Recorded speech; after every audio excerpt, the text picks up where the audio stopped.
This podcast has been brought to you by thethriving-startup.com. Hello and welcome to the Thriving Startup Podcast, a podcast that helps aspiring entrepreneurs just like you to start, grow and thrive in business. Now today I have a very special guest. She is a social media consultant, fellow TEDx speaker and an award-winning author. I am very pleased to introduce you to Luan Wise.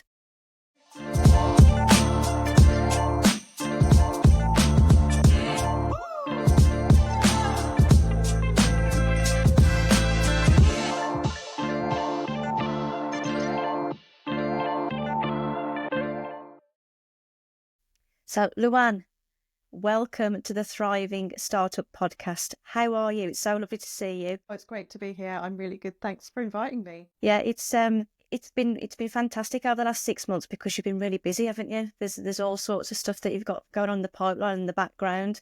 So, what have you done? TED Talk? That was in TED September, Talk was wasn't it? September. It seems ages ago. That's where we met. I think I'm really lucky in what I do, running my own business, that I actually have a balance. I don't do just one thing all the time. I think that suits me and how I like to work. So yeah, I have a mixture, and actually some of those get busier at different times, some of them get quieter. So to have that mix works really well for me. Yeah. And you've also launched your latest book as well in that 6-month timeline, I believe. Is that right? I have, yeah. I launched one book at 12th of September. So it was literally about a week before we did the TEDx recording. Madness, isn't it? And you've Yeah. just... I've seen that you've launched and started your own PhD as well now, haven't you? I have. That's my new project for 2025. I spent the last quarter of last year thinking about it, applying, deciding what to do, getting myself ready to do it. So yeah, as we record this, I'm about 3 weeks in. So long to-do lists at the moment. Glutton for punishment, I think, in terms of all the things that is on your plate that you're spinning at the moment. It kind of felt like that when I thought about it, but actually you may not be aware of this because I certainly wasn't. There's a PhD type called PhD by portfolio, which is the route I've chosen. So actually it's slightly different to a traditional PhD, which tends to be purely research, and that I can actually pull together my portfolio of work from the past 20 plus years and use that as part of my evidence and my submission. So actually doing the studying and the research will actually pull in my books, my consultancy and other work as well. So actually it feels like things are coming together rather than another thing on the list. That's really good. Oh, I'm really pleased then. So let's just talk a bit more about you and what you do. So the core of your work and your business offering. Can you tell us about We Are Wise Limited? Yes, that's a holding name. It's one that I don't really refer to because my business is just me. It's my name. I've always just kind of traded as my name. I guess that's a decision you have to make when you're setting up. But having a slightly unique name, I decided that I would go with my own name. And for 15 years now, I've been running my own business, which is mainly consultancy work, working directly with a mixture of clients. Sometimes that's on projects. Sometimes it's on an ongoing basis. Sometimes it's kind of reports and diagnosis and recommendations. Sometimes it is kind of rolling the sleeves up and getting involved in supporting elements of a marketing team. So I have some consultancy work working with clients, which I love. I also do a lot of teaching and training, very much from a practitioner point of view. So always talk about latest data and insights and trends and sector-specific information. So the kind of being the hands-on feeds the teaching, and the questions you get asked in the teaching,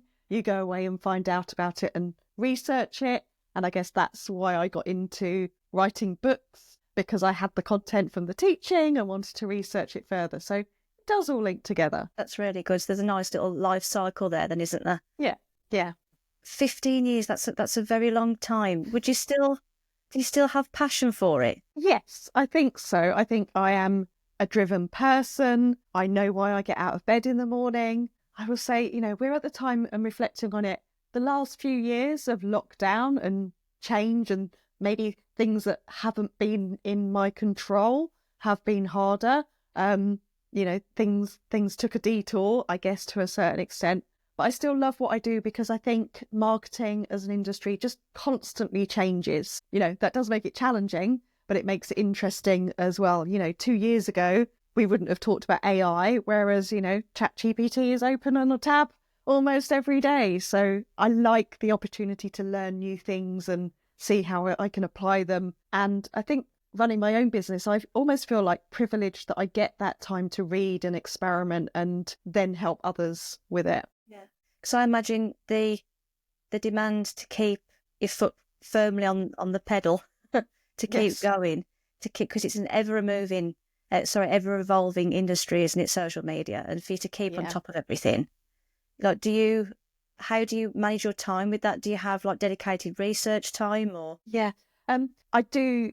It is difficult. It changes every day. And I think I've made it into, we'll probably talk about this, I've made it into my habit that the first thing I do in the morning, sit down on my computer, have my cup of coffee, I open my news tabs and I work out, what's happened that day or what's new, how does that need to work? And actually one of the things I've been doing for a few years is curating that into a section on my website that is all the news curated into the different platforms and what's happening. I put that into a weekly email newsletter and I do a monthly webinar about it as well. So actually that almost forces me to do it because I have an expectation of doing it, but to create it as a habit, which is not too much to take on board every day. But if I was to just do it like once a month or once a quarter, you'd get lost. Yeah, I can imagine. It completely overwhelms me, social media. I'm like, oh my God, where do you start?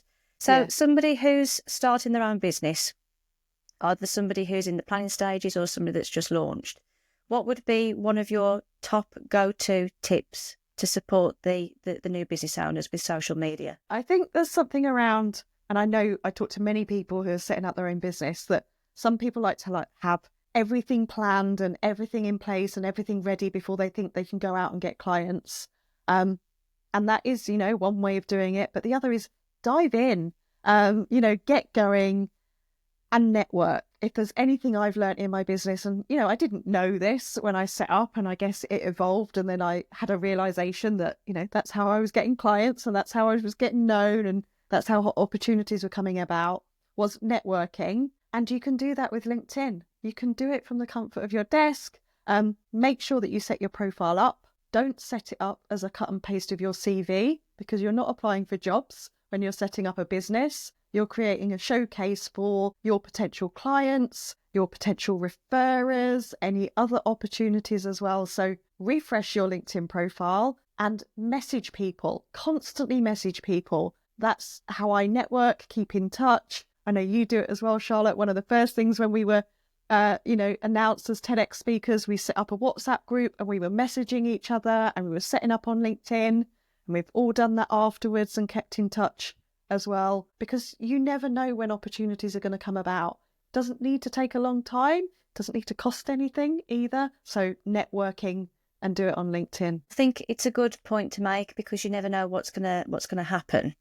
So one of the biggest things that I am consciously mindful of when meeting people is I'm aware that what services and products that I offer may not necessarily be relevant to them at that particular time, but how you make somebody feel, that lasting impression, is so important, isn't it? It is. And Charlotte, you gave us all a thank you card for every speaker as well, didn't you? So it's all those small touch points that make the first impression and make you memorable. And then you may never do business with that person, but if someone asks you for a recommendation of who's in your network, you'll come front of mind and be able to talk about them as well. Yeah. I think if you're new to business and new to the whole arena of networking, I know that I've spoken to students and clients in the past, and they find it really, really, really overwhelming and intimidating, and they don't know where to start. They're worried about fluffing it up, and they need a bit of hand-holding and reassurance that it's okay to just be them.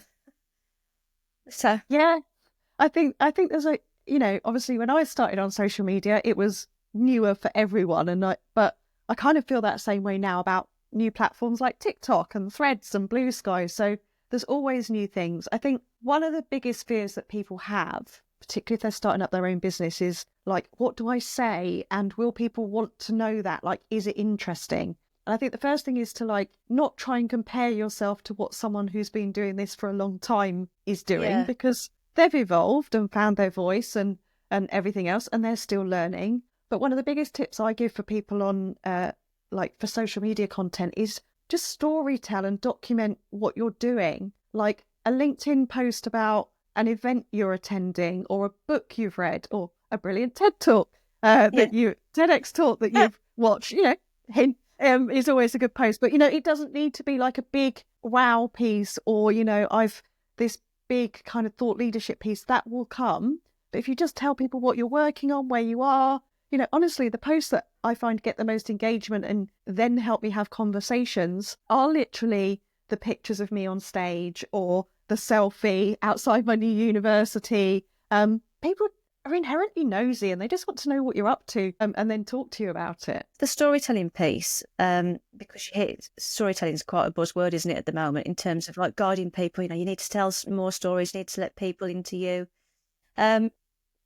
What does that actually mean? So if somebody's starting out in business and they're launching their new company, what does storytelling mean? What do they need to focus on right now? Yeah, I think I would say it's like just taking people on your journey with you, letting them get that glimpse behind the scenes of what you're working on, the kind of people that you work with and collaborate with. And if you're starting out on your business, you've got stories of like why you've done it, or the things that you've had to research, or the questions that have been keeping you up at night, who you've called on for advice.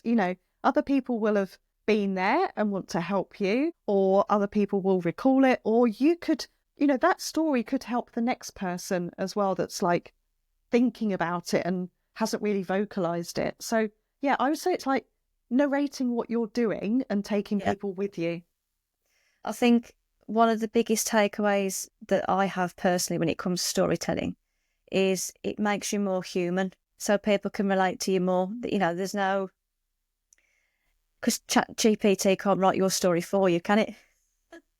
It can, with a few extra emojis and excitement in there, but you're right, it's the word authenticity, isn't it, as well? So I would guess in that story, it doesn't all need to be the shiny stuff as well, like the things that have gone right. Again, as you know, one of the posts that I did was actually, I do go on stage and I do talk at events, but they don't always go right. And sometimes there are tech issues, and, this is what happened and this is how I dealt with it. And, this is what I might do differently next time. So it's okay to share all of the stuff, or what you feel comfortable sharing, I think is important as well. But it doesn't always have to be the super shiny stuff. You can tell the other side of the story as well. Do you think people are losing engagement with the shiny stuff? Do you think they're losing interest? I don't think they're losing interest. I think it's a challenge if you think that people only ever have shiny stuff to talk about and don't know like the real person. But I think if they've kind of, I don't know, being connected to you for a while, and then they see stuff that you're doing, they're almost like, they feel like they're part of your story and they're happy for you or excited for you and, sending messages about it. So I think you've got to almost like drip feed this on a weekly, fortnightly basis. You can't just come out and go, ta-da, I've written a book. You've kind of got to take people on that story with you. So then they're there for you when it is a big announcement, or maybe there has been a challenge on it. So small bites, I think, rather than a big novel. Yes, I'd agree with that.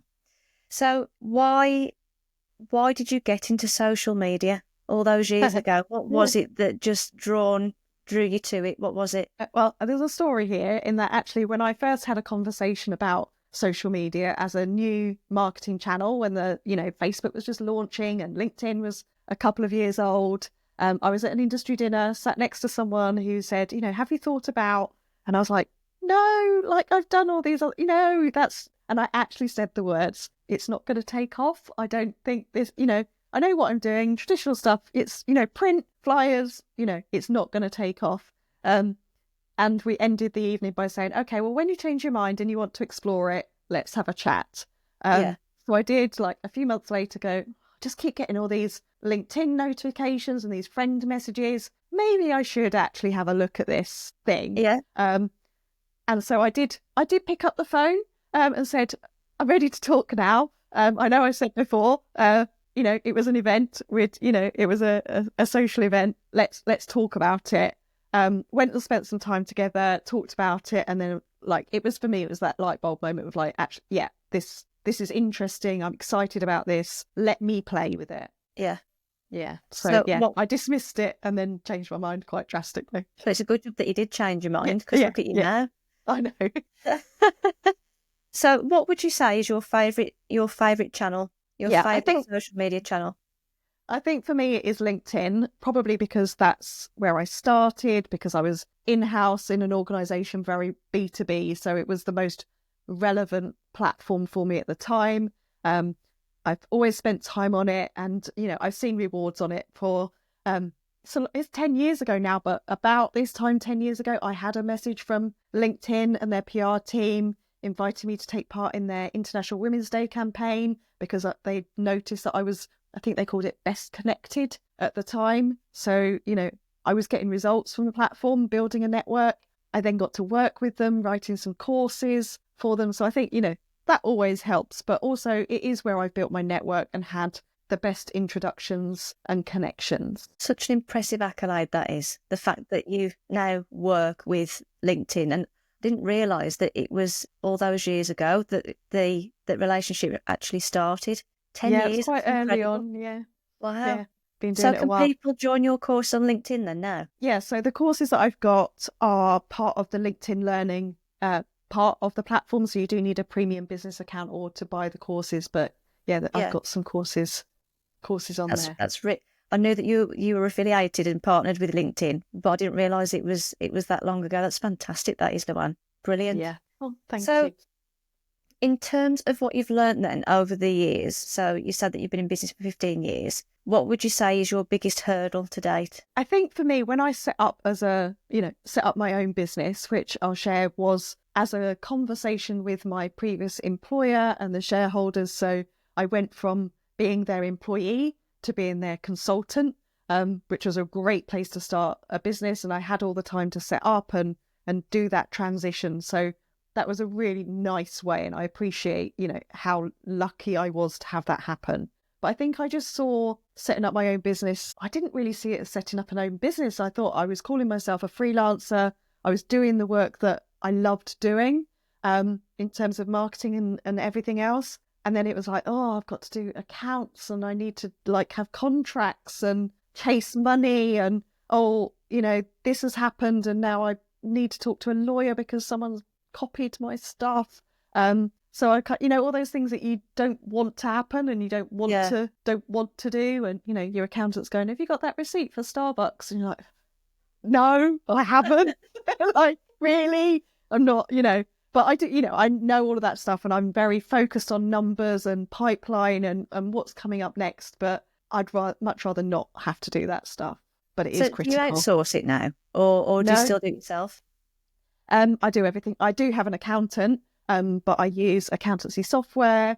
I do everything myself. Yeah. Do you find it more manageable with it have you got an app on your phone? App on my phone, reconcile everything, keep on top of it. And I think that's the thing, isn't it? It's like keeping on top of it. Admin has to be a key part of your working week. You can't just leave it till the end of the VAT quarter or the financial year. And, I do like seeing the numbers when they come in, and you've got to keep an eye on it. But it's like, it's not the most fun thing, is it? Checking through your receipts and invoices. I don't know. I'm For obsessed. Me, you like I'm obsessed with that side. I love the finance element to business. Obsessed is a good way to summarise it, because I'm checking it probably every other day. Whenever a receipt comes and it's processed, that week, I just, I get excited by the finance side of business. I really enjoy it. A bit sad, I think. Maybe we should have met years ago, Charlotte. I do. I love it. Yeah. So, can we talk about the brand of Luan Wise, please? Because when I did my research all that time ago, your website fascinates me. So, anybody who's listening in now, you need to go on to luanwise.co.uk and have a look at her website, because it is invaluable with the information that's available. You can access all of Luan's books and resources and training courses that she offers. But the branding, Luan, as soon as I go on your website, I'm like, oh God, this is magic. It's user friendly. It's simple to use. But the branding itself, what came first? Was it the brand? Was it the hair? Well, should we say that the brand is a very bold pink, and my hair is pink. Yeah. Depends on the lighting. The website and the brand colour came first. The hair colour came when I was launching my first book and thought it was a good idea for the promotion. But dare I say it, in terms of my brand, one, like I said earlier, I do have an unusual name, so I decided that I wasn't going to set up a business with another name. At the time, I was still in-house. I worked with an amazing freelance graphic designer, and I remember messaging him, and just kind of going, I'm doing it, I'm thinking pink. And that was it. And literally he went, there's your brand and your logo, what do you think? And I was like, you know me so well, that's perfect. Yeah. I've had 2 iterations of my logo as my name over the 15 years. I changed it on my 10th anniversary. I decided that, I just wanted to tweak it slightly. I kept the same colour, but I've tweaked how my name's written. I'm on my 3rd version, I think, of my website. But I should confess that my marketing career started in websites. Back in 2000, when, not many people had websites, we were converting brochures to websites. So even though I no longer build or develop or project manage websites, that is where my career started.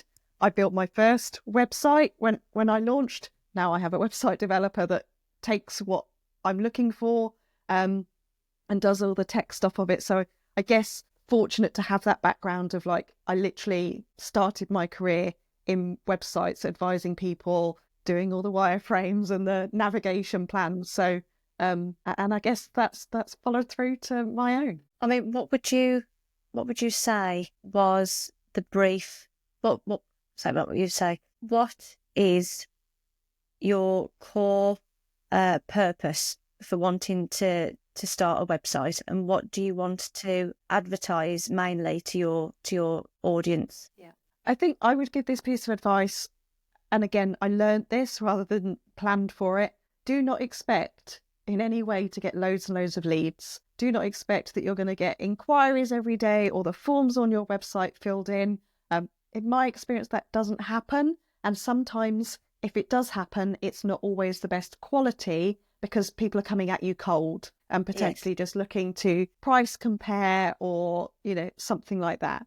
I look at my website, and again, I learned this as confirmation. So Charlotte, if we met for the first time, you might go away and look at my website. People hearing me for the first time might go away and look at the website. It's almost like it's not the first touch point, it's the second, which is then kind of confirming what they might know a little bit and exploring a little bit more. So I see my website as that, not focusing too much on people finding it for the first time and cold and then go, oh, that's exactly what I want. More of a, if someone refers me or someone wants to check out or find out more, then I'm showcasing my work and what I can do and how I can help.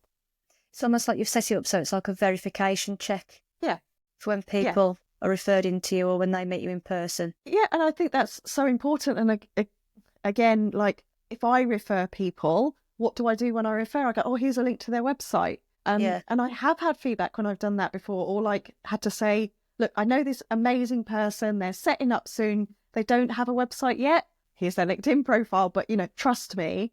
And, I have done that before and people said, oh, the website's not really finished, is it? Or it's not really ready. So you don't need a big all singing, dancing, loads of resources on it. Just make sure that what you do have as your website, even if it's just a front page or, a 1-page scroll down, make sure it's professional and gives that impression that you want it to. Doesn't need to have loads and loads of stuff on it. Yeah, that's good. That's because I think when you plan a website, you immediately get overwhelmed. Oh God, I need to include this. Need to make sure it's got this. So that's certainly a valid point. Your business.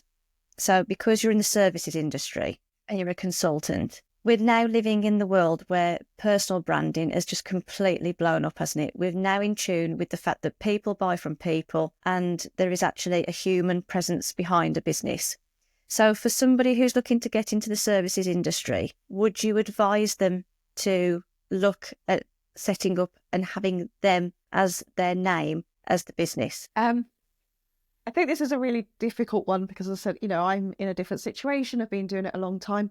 I think it's an important decision to make, but make it based on, do you think you're going to scale and have other people within your business, maybe within 3 or 5 years' time, in which case don't go with your name. But if you do go with your name, that's fine. You can always change it and rebrand, it doesn't stop you. But also I think when I set up 15 years ago, there was a lot of not a lot of freelancers, but would very much kind of do the we and kind of position themselves as an agency, because there was some, what does it mean if it's just this one person working by themselves? I would just say, be honest. If you're a team, you're a team. If you're an individual, you're an individual, but do what works for you and what you feel comfortable with. And I'd say when it comes to like that personal brand, we all have a personal brand. Again, it's a bit of a new term, isn't it? The personal brand definition I use is it's what people say about you when you're not in the room.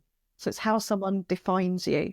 What's important, I think, as a business owner or a startup is that you just think about, what would you like people to say about you? What would you like those words to be? Would you like someone to say that they're fun, they know their stuff, or they're quite opinionated, but in the right way, they're qualified? What do you want them to say? And then that's what you want to come across on those supporting materials like your LinkedIn profile and your website. So just kind of think about what your values are, I guess. Yeah, values it's so important, isn't it? Your values are everything.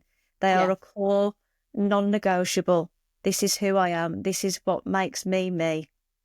If you can start a business that's aligned with your values, the chances of it being there for the long duration is much more successful than if you just get into a business just because it's just about making money. I couldn't do that. And I think you said, do you still enjoy what you do? And I had a piece of advice a few years ago when I was, you get opportunities come along and sometimes you're like, this should excite me, but for some reason it doesn't. Yeah. And someone said to me, you should pick your clients based on, are your values aligned and will you work well together? And I'll share with you that, there has been times over the years where I have resigned or, ended partnerships just because values don't align. I like responsiveness. I like good timekeeping for meetings and, that kind of thing. I know, people, there's other reasons behind things sometimes, but if you don't show up on calls and you're not prepared for calls and you don't respond to my emails for 2 months, that's not how I like to work and feel valued myself, and you're not going to get the best out of me. So think about what your values are and make sure that's aligned with the people that you partner with, that you work with, and then you'll enjoy what you're doing. Yeah, absolutely. So I would like to just touch on the book that was launched in September. So is this book number 3? The one in September was 4. I'm saying 4. That because I self-published 2 books. The second book was supposed to be like an updated version, but turned into something a lot bigger. So I'd self-published 2 books. Then I had written a small mini book as part of a series for Bloomsbury. And then after writing that one, then got signed contract to write a bigger book. So the book that came out in September is called Smart Social Media, How to Grow Your Business with Social Media Marketing. So that was number 4. There's 5 on your website now, isn't there? Yes. I've also written a chapter for another book that came out last November. So I wrote a chapter in a book called The Future of Charity Marketing. And there's other books on the way. I'm so busy. It's a habit. So busy. Yeah. Oh, I'm just completely in awe of you, Luan. You've achieved so much in your 15 years of having your career, and I'm completely in awe of it. The book that came out in September. So for the audience that's listening now, what would be the key takeaways for them to invest in your book? Yeah. So whenever I do talks or workshops or writing, I always like to go back to the beginning and start with making sure that you've got the fundamentals in place. One of the biggest challenges with social media is that people think it's free and that you can dive in, and the first thing you need to think about is what to post. And it's not. It's all the questions about like, who's my audience? What platforms are the best fit? What am I going to say? What do I want people to do? So my book starts with, making sure that things are aligned. because it's focused on growth, it also covers, different ways you can grow. Do you want to sell more to your existing customers, or are you launching a new product, or are you doing something completely different? So I kind of talk about the business fundamentals first, then I go into, and if you want to use social media, this is how you can do it and how it will help. And then some kind of more tactical stuff. But very much, we need to get the thinking and the strategic level objective setting right first. This isn't just a question of, well, how do I do an Instagram story? Yeah. You can't write that in a book because it would change. No. Yeah. Yeah, next week it'd change. Yeah, exactly. They did that update recently, didn't they? Where they changed the ratios. Oh, Yes. God. Oh, it was it was a weekend. Two, it was the same weekend that TikTok got closed down in the US and then back up again. So literally in 48 hours over a weekend, it was like, TikTok's gone, no, TikTok's back. Instagram have changed from squares to rectangles. What do I do? Was a busy weekend start to the year. I was devastated when they released that new update, that 4:5 ratio update, because I've been working on a piece of work for a client, and one of the particulars within their brief was that they wanted a really good, slick grid. So when you go into their profile and you look at all of the pictures that are together, their grid had to be on point. And then when they launched that update, I was like, oh God, no, that's just completely just blown like 2 months worth of work out the water. I mean, they did kind of tell us it was coming. They just, but they never actually say, and it will be on this day. Yeah. But I'll confess, Charlotte, if you go back to my website, all my images are square because I picked it up from Instagram and my love of the square grid. I'm not changing my website. I'm sticking to squares. Oh, good for you. That stress over the week. It was mid-January, wasn't it? The third. It was, like the third week of January back. Yeah, everyone had kind of just got back, just got settled into the new rhythm, throw everything up in the air. Yeah. Yeah. So let's take you back then to 15 years ago, and you were given the option to either stay employed, whatever it was that you were doing previously, or they gave you the option to start your own business. Would you take the option of starting your own business again? Definitely. Absolutely. I was lucky to have that option at the time. It actually wasn't an either or. I don't know what the other option would have been, but I took it at the time. Haven't looked back. It's not easy. I would say, would it be nice to have, paid holidays and all the other benefits of employment? But would I go back? No, I can work the schedules that I like to work. I can say yes to the things I want to say yes to and no to the things that I don't want to do necessarily. And I think it's not easy. It's hard to switch off. Even if I talked about setting boundaries, you're always thinking about it. You're always worrying about what's going to happen next or not going to happen next. But if you've got the drive and the determination, then I would recommend it. But you have to have that drive and the determination to do it. It's not a short-term fix to, I'm looking for another job, so I'll just do my own thing as a gap. Yeah, it's a shock to the system, isn't it, coming out of full-time employment or part-time employment where you've got that security. Yeah. And then it's almost like you're put on your own island. Go on then, fend for yourself. Go on. And I think the other thing about networking and you're only ever as good as your last project or your last presentation. You constantly feel the pressure that, there's no context or backstory. If you're in a meeting now or you're doing a podcast or you're doing something else, like it's always about the latest thing. So you've always got to perform and, be at your best. What do you enjoy about it the most? I think I put pressure on myself, but I give myself the challenges. Sometimes it's like, why do I keep doing this? Why do I add something else on? But I think when you see a moment that you make a difference to someone, then you know why you do it. So if you do a talk at a university and a student messages you afterwards, or I've had this week, someone had watched something I'd done and they said, that's what I needed to hear. It's those small, someone took something I said on board and it's made a difference to how they think about something or feel about something. Then you kind of go, this was worth doing. Yeah. I think my very brief dealings and meetings with you in person, I immediately felt comfortable in your presence. So I was like, oh, this is nice. This is somebody I can relax and talk to. That's lovely. And your absolute fearless resilience with things. So for the audience who aren't aware, when it was TEDx Talk Day for Luan and I at our event, Luan unfortunately copped the unfortunate tech, the tech failing, which was it was extraordinary to watch in the audience. And I'm not saying that because it's like, oh, great, someone's experienced all those issues on stage. It's not that at all.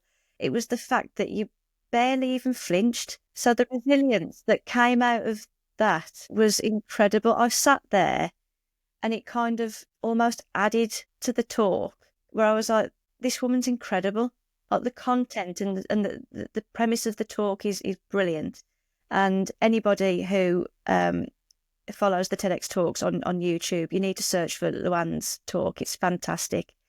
But when I sat there and you're doing the live recording, I just thought, oh God, she's carried on without any issues whatsoever. Yeah, I thought you were extraordinary. Thank you, because that's not what was going on inside me at the time. So yeah, my mic stopped working and I was talking and then no one could hear me. And it just felt like the longest moment ever of like, I think I even did like, hello, is there anyone there? Waiting. Brilliant. But you were in the front row along with a couple of the other speakers and you looked at me and you smiled. And I think someone said something, it was like, it's okay, there's someone like that's going to help me out here and is on my side. So yeah, it was not fun. And if anyone does watch the recording, it was filmed again afterwards. It was. So I got the opportunity to do it again because I was swapped a different type of mic and clicker and everything else. But yeah, thank you for the observation. But yeah, it didn't feel like that. But again, maybe that's because I have done a few before. It wasn't my first time speaking, but that's probably the biggest tech fail that I've ever had. Hopefully never again. Yeah. Oh, did they give you because we had lapel mics, didn't we? So it's the lapel mic that stopped working. Yeah. Then I was given the handheld mic. But the other challenge, because we all had slides, we had like a big remote control. Yes. I don't know if you felt, Charlotte, it was too big for our hands. So I'd kind of, got my microphone and clicker in one hand and then went, oh no, that doesn't work. I need to swap this round. Like too much in my hands to go on. But yeah, I empathise with the internal panic because we've all had moments like that. We're like, oh my god, oh my god, oh my god, but you just didn't see it. So the lasting impression that you gave to the hundreds of people that were there for the live event, I thought, oh god, I'm gutted for you that it's happened during like the live recording. Because nobody likes that, especially for a TED talk. And it can be edited out, but they like to have it in the one go, don't they? Yeah. I think that was the other challenge. Like the pressure of doing TEDx wasn't just about, this is TEDx, this is a massive thing. We're in front of a big room, but it was like, this is being recorded and this is going on the TEDx channel. So I don't know, there was just so much pressure on that day. So that on it. And yeah, I was upset when I finished because I was like, the recording's going to be awful. So I was grateful for the chance to, I did it to a completely empty room. Yeah. Oh, was it completely empty? Yeah. Me and the cameraman. Goodness me. Yeah. I mean, if you could get the extracts from when the tech went down. No, I don't want to see it. Just for yourself to review because resilience was the word. It was fantastic. It really was. So we're coming to the end of the episode now. So It's been wonderful having you on, Luan. I'm so grateful that you could join us today. Are there any takeaway last pieces of advice that you would give to our aspiring entrepreneur audience? I think I would say do it, but make sure that you got some support around you. Do call upon your friends. Do get an accountability buddy. You might feel like you're by yourself, but ask for support and people will give it to you. Share what's worrying you. Share what support you need or contacts that you need. People will be willing to help. You just have to know that you need to ask. Yeah, fantastic advice. Right, well, Luan, thank you ever so much, and we'll see you soon. Thank you. Thank you. Take care. Bye. Bye.